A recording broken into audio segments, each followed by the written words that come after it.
Fala, meus queridos. Fala, minhas queridas. Estamos começando mais um Oxi História. Oxi História. Meu nome é André Araújo. Meu nome é Silvio Joaquim. E temos um assunto interessantíssimo para tratar hoje. Pouco até falado em nossa história, mas interessante. É isso aí. Mando recordações para minha amiga Leandra, que é a que me ensinou a falar essa palavra. Então, falou, Leandra. Interessante, tamo junto aí. Mas, antes de tudo, queremos relembrar para você que também temos uma página no nosso Instagram. Exatamente. Que é @oxihistoria. Lá estamos postando fotos históricas, fotos marcantes, colocando descrições nelas. Estamos postando também dicas para o Enem, dica para o seu vestibular. Inclusive, sobre essas fotos históricas aí, a gente postou uma foto incrível de uma história social dos candangos. Tá? Vá lá ver, vá lá conferir. Dê uma Instagranda lá. @oxihistoria. Exatamente. Além disso, a gente também tá fazendo um quiz lá. O quiz da Oxi História. A gente tá colocando algumas perguntas. Toda segunda-feira, hein? Exatamente. Então, cara, se você seguir, você vai ter muita coisa boa lá. Tenho certeza que vai ter muito conteúdo semanalmente pra você. A gente vai estar sempre postando várias coisas. Então, só seguir lá, @oxihistoria. Ou melhor, que ele falou errado agora, mas na verdade é @oxihistoria, tá? Exatamente, corrigindo, @oxihistoria. E não @oxihistoria. Justamente.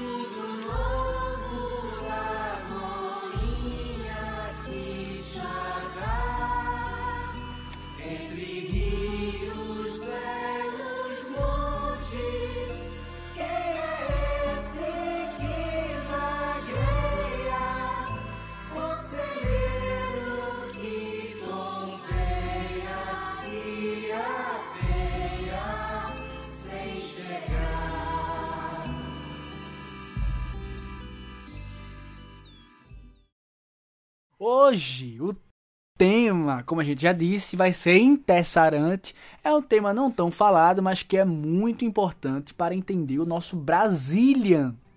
Olha só, a gente vai conversar hoje sobre Guerra de Canudos. Veja só, esse cabinha interessante, cheiroso, barbudo, feio que dói, que parece primo de André. Na verdade, meu primo e primo primeiro grau seu, primo de segundo grau meu, tá? Porque você é mais feio, teoricamente. Tá ligando aqui consciência, atende aí, ó. Antes de falar de Canudos necessariamente, vamos entender o que é que estava acontecendo no Brazilian, tá certo? A década que Canudos vai surgir é a 90 do século 19, tá bem? O que é que está acontecendo no Brasil nas décadas finais, ou melhor, na década final do século XIX? Diz aí, letra A, esporte olímpico. Letra B, queda do segundo reinado. Letra C, alfabeto completo com W, Y e Z. Letra D, o Brasil ganhando a Copa do Mundo. E sendo hexa. Bom, eu voto na D. André? Eu voto no hexa, porque tem que vir. Beleza. Vai vir no passado, né? Mas vai vir. Vamos conferir a resposta, por favor. Resposta. Droga. A resposta não era C, não era D e não era A. O que significa que a gente errou a nossa própria pergunta, né? Verdade. A resposta é a queda do segundo reinado e a queda do Império Brasileiro. Veja, nosso queridinho Pedro II vai sofrer um golpe da República em 1889. O nosso bonitão lá, o corno, chamado Marechal Deodoro da Fonseca, vai destituir Pedrinho II do cargo e vai proclamar a República do Brasil. Isso em 1889. Aí em diante, a gente vai ter o que a gente chama de Primeira República do Brasil.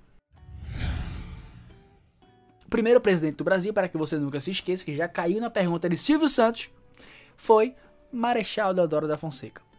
Nessa primeira era da República Brasileira, a gente vai ter uma república dominada pelos militares, né?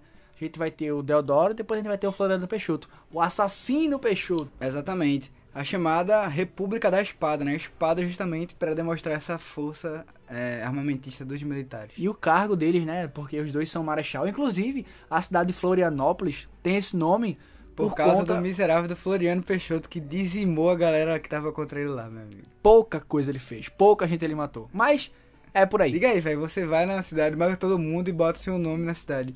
Acho que Florianópolis... Acho que se um cara de Florianópolis souber disso, não deve ficar puto, não. Tipo, o nome da minha cidade é em nome da morte dos cidadãos. E Recife?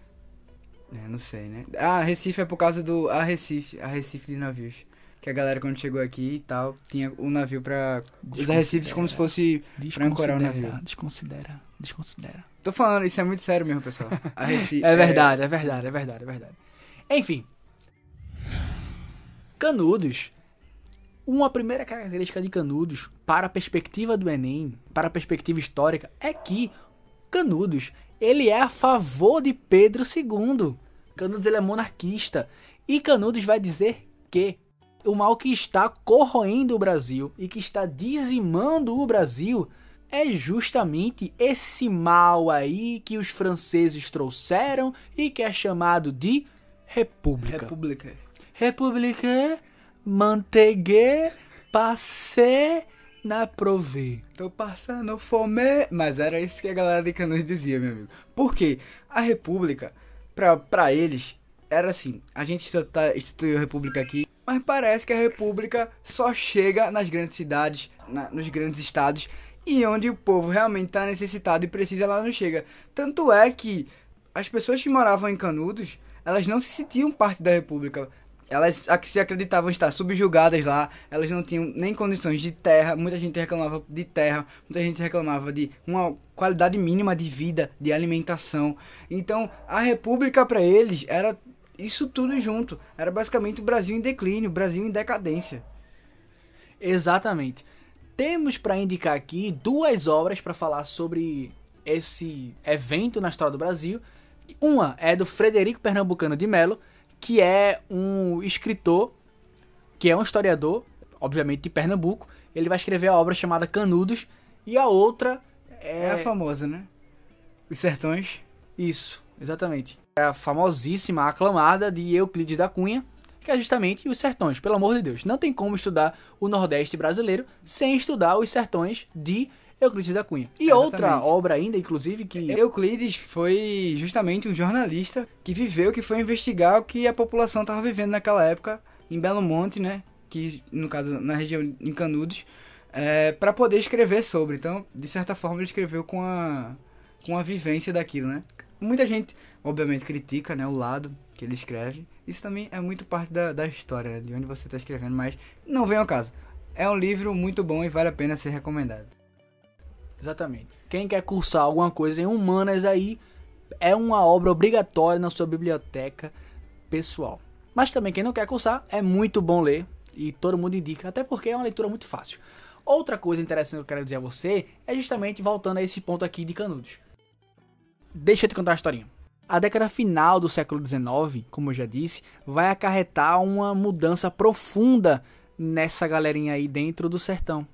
Essa galera, ela vai se sentir numa necessidade tão extremada e vai culpar isso de uma maneira tão formidável, tão engraçada e tão grande, essa república, que vai causar movimentos praticamente messiânicos. Praticamente não, de fato messiânicos. As pessoas vão precisar encontrar a salvação, vão precisar encontrar o refúgio na figura de um homem, na figura de uma pessoa. Em algum tipo de Messias, né? E literalmente em algum tipo de Messias. E esse tipo de Messias dava uns conselhos.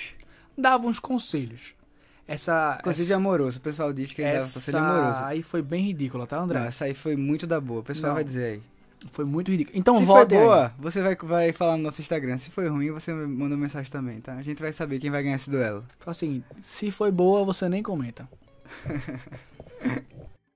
Então, Antônio Conselheiro, ele vai começar a guiar um rebanho de pessoas bastante famintas, bastante pobres, sem credo praticamente em qualquer coisa que existisse nesse sertão e miserável. não é? Então Canudos, ele vai conseguir arrastar essas pessoas numa narrativa completamente baseada em religião. Canudos e esse pessoal aí por inteiro vai sempre estar ligado à Bíblia. Exatamente. E sempre ao cristianismo, ao catolicismo e tal. Inclusive, ele se fundamentava na Bíblia, né, como o Silvio falou, mas ele justamente interpretava a Bíblia do seu modo. E ele passava essa interpretação para os seus seguidores, para as pessoas que estavam vendo aquela figura do Messias nele, né? E com a narrativa completamente saborosa, ele conseguia fazer com que aquelas pessoas encontrassem um acalento no seu coraçãozinho e fossem atrás dessa pessoa. Ele acreditava ter tido visões do próprio Deus para construir então uma sociedade num local desejado. E aí ele saía dizendo isso às pessoas e as pessoas vinham atrás dele. No início, os policiais, os governantes achavam aquilo como apenas uma loucura. Ia ser uma merda, né? Exatamente. Ia passar rapidinho. E que poderiam ir, as pessoas poderiam ir e tal, que não iria dar em nada. Porque parecia literalmente uma loucura. E realmente parece uma loucura. Uma pessoa deixar a sua casa, deixar... Se bem que na casa a pessoa já não tinha muita coisa, né?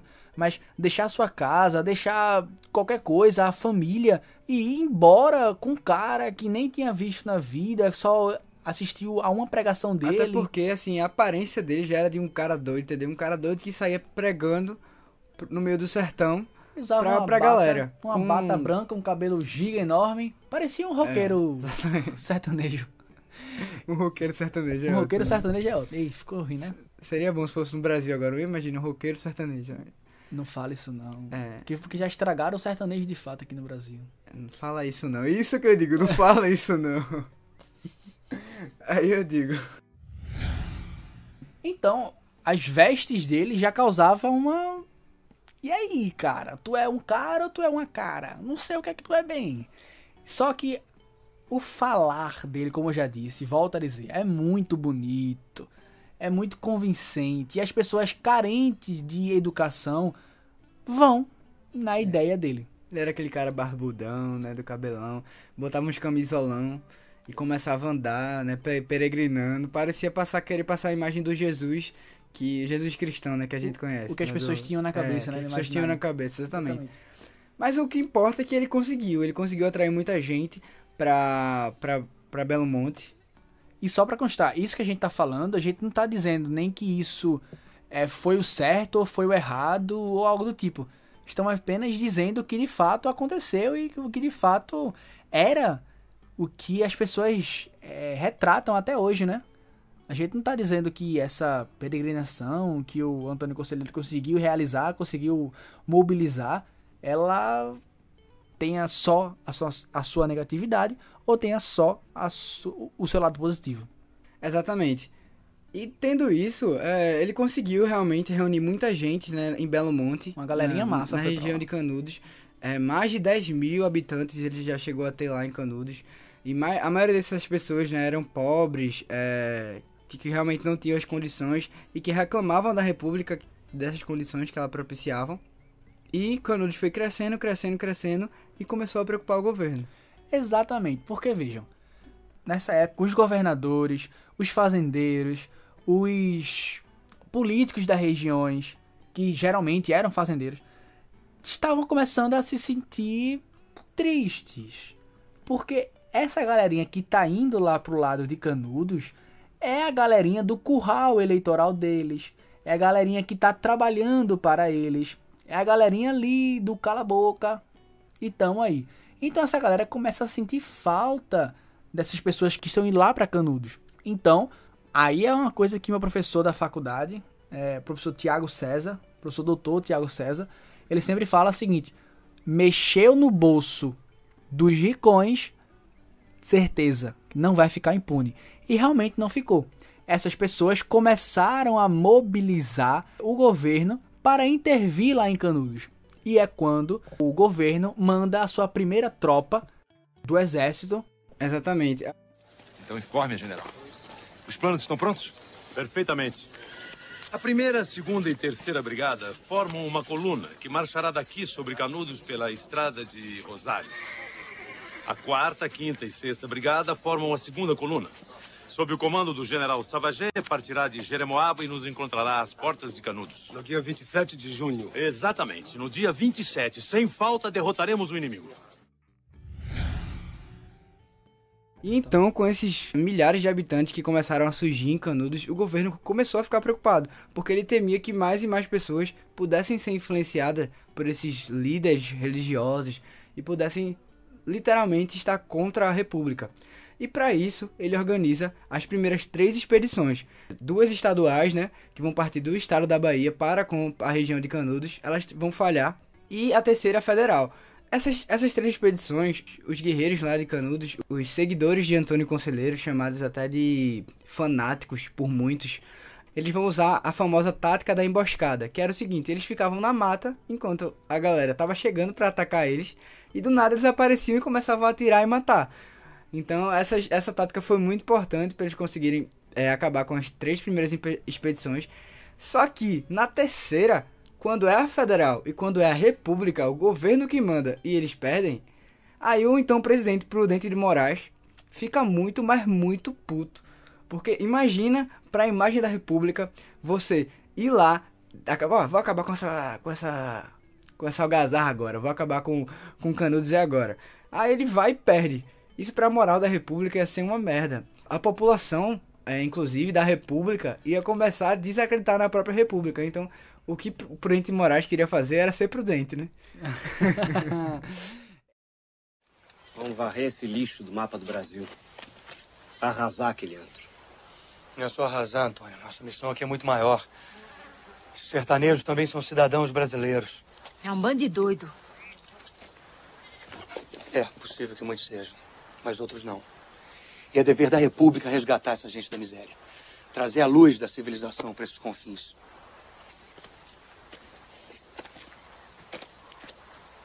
A República é isso, moça. Progresso, bem-estar, felicidade. E idealismo. Só pra dar uns dados assim, né? A primeira expedição contou com cerca de, ali basicamente, uns 300, 400 homens. Essa é a primeira intervenção estatal, tá? Do estado da Bahia mesmo. E deu ruim, porque os soldados de Canudos, por assim dizer, estavam muito bem organizados. A segunda expedição já subiu ali um pouquinho. Chegou ali na casa dos 200, dos 500, ali dos 600 ali. Você vê que o governo nem levava a sério, né? Ó, manda 300 homens aí e vamos ver no que vai dar, porque vai ser... Eles acreditavam que ia ser rápido, que não ia ter resistência, entendeu? É só um bando de sertanejo pobre seguindo um velho religioso na visão do governo, que não vai dar muito trabalho. E até porque essas pessoas, na visão do governo, não teriam nada, né? Não teriam arma, só conseguiriam se refugiar através de pedras e, sei lá, gritaria no mano a mano. Mas não foi isso bem que aconteceu. Canudos, quando ele conseguiu montar, ou estava montando ainda o arraial, tinha armas lá dentro já. Inclusive, essas expedições ajudaram para muitas daquelas pessoas pegarem as armas dos soldados, né? Exatamente. A cada expedição vencida pelos Canudos, a cada expedição vencida pelos soldados de Canudos, eles conseguiam roubar as armas, os canhões, exatamente, os alimentos, as fardas, inclusive.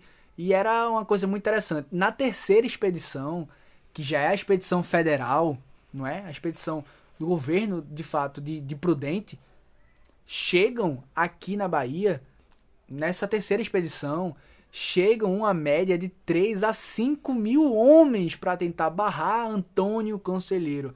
E ele, fabulosamente, consegue arquitetar uma defesa desgraçada que consegue mandar essa galerinha fugir. Essa galera, no caso, essa terceira expedição aí foi uma das que mais durou, tirando a última, obviamente. Essa expedição aí serviu para Conselheiro mostrar o quanto ele era forte e quanto ele era um estrategista. Exatamente. Não é? Ele consegue deixar as pessoas, no caso, do que ele chama, né, o terceiro fogo. Ele consegue deixar essas pessoas do terceiro fogo sem fome, bastante prejudicada, atacando sempre à noite. Então, essas emboscadas aí vão surtir muito efeito para o bando de Conselheiro. E justamente, após essa terceira expedição, o governo vai ficar esperto, e vai nada menos, nada mais, ou nada mais, nada menos, mandar 7.000 soldados para... 7 fucking Exatamente, mil 7.000 soldados. Então você soldados. perceba, começou com 200, 300 e terminou com 7.000 na quarta expedição. Nessa quarta expedição aí, a gente realmente não vai ter muita chance pra galera de Canudos. Inclusive... Já vinha debilitados, né? exatamente. Eles vão chegar lá e começar a destruir com tudo. E o Antônio Conselheiro, ele vai ter uma disenteria, né? Na hora da... uma disenteria na hora da guerra, vai começar a ficar se cagando. Se cagando literalmente e mentalmente também, né? Exatamente. E aí, justamente, a gente vai ter o fim lá em Belo Monte, daquela população sertaneja que lutava contra a República e contra aqueles ideais, né? Em nome da volta do segundo reinado. Mas é uma história muito interessante, né? De você reunir essa galera, sem querer dizer o que tá certo e o que tá errado. Mas você reunir essa galera, colocar tudo lá em Belo Monte, na Bahia, e começar a falar, a dizer, né, os ideais que você tem como líder. E aí, fazendo uma analogia socióloga com isso, a gente vai ver que o sociólogo bastante importante, chamado Max Weber, ele vai dizer que nesse cenário aí se estabelecia então o segundo estado. E veja, na visão de Weber, só pode existir um estado, porque é só e apenas unicamente só esse único estado que pode ser detentor da força, que pode ser detentor da violência. E nesse cenário aí é construído então um segundo estado, o estado próprio de Canudos. E por isso que o Estado Federal brasileiro vai agir com tudo para intervir e para acabar logo com isso. Ora, não se pode criar uma força paralela ao Estado Federal. Exatamente. Imagine diante de uma república que estava recém-criada, né? Exatamente. Com seus ideais ainda meio bambos, a galera ainda tentando acreditar naquilo. Então, pô, você perder guerra, perder batalhas e... Dentro da própria casa. Dentro da própria casa, ia desestabilizar ainda mais aquilo. Exatamente.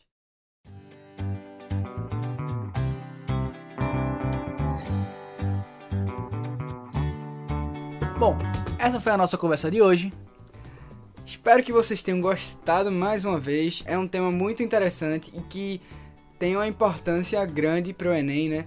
Para você entender esse contexto da Primeira República do Brasil, entender Canudos como um todo, tanto na literatura como na história propriamente dizendo. Então, se você gostou desse episódio, compartilhe com seus amigos, mande aí no grupo do WhatsApp, compartilhe no Instagram e divulgue aí o nosso podcast. A gente tá fazendo aí com muito carinho, amor e dedicação pra vocês, tá? E fome também. E fome também. Fome é importante. Fome, você sempre tá com fome.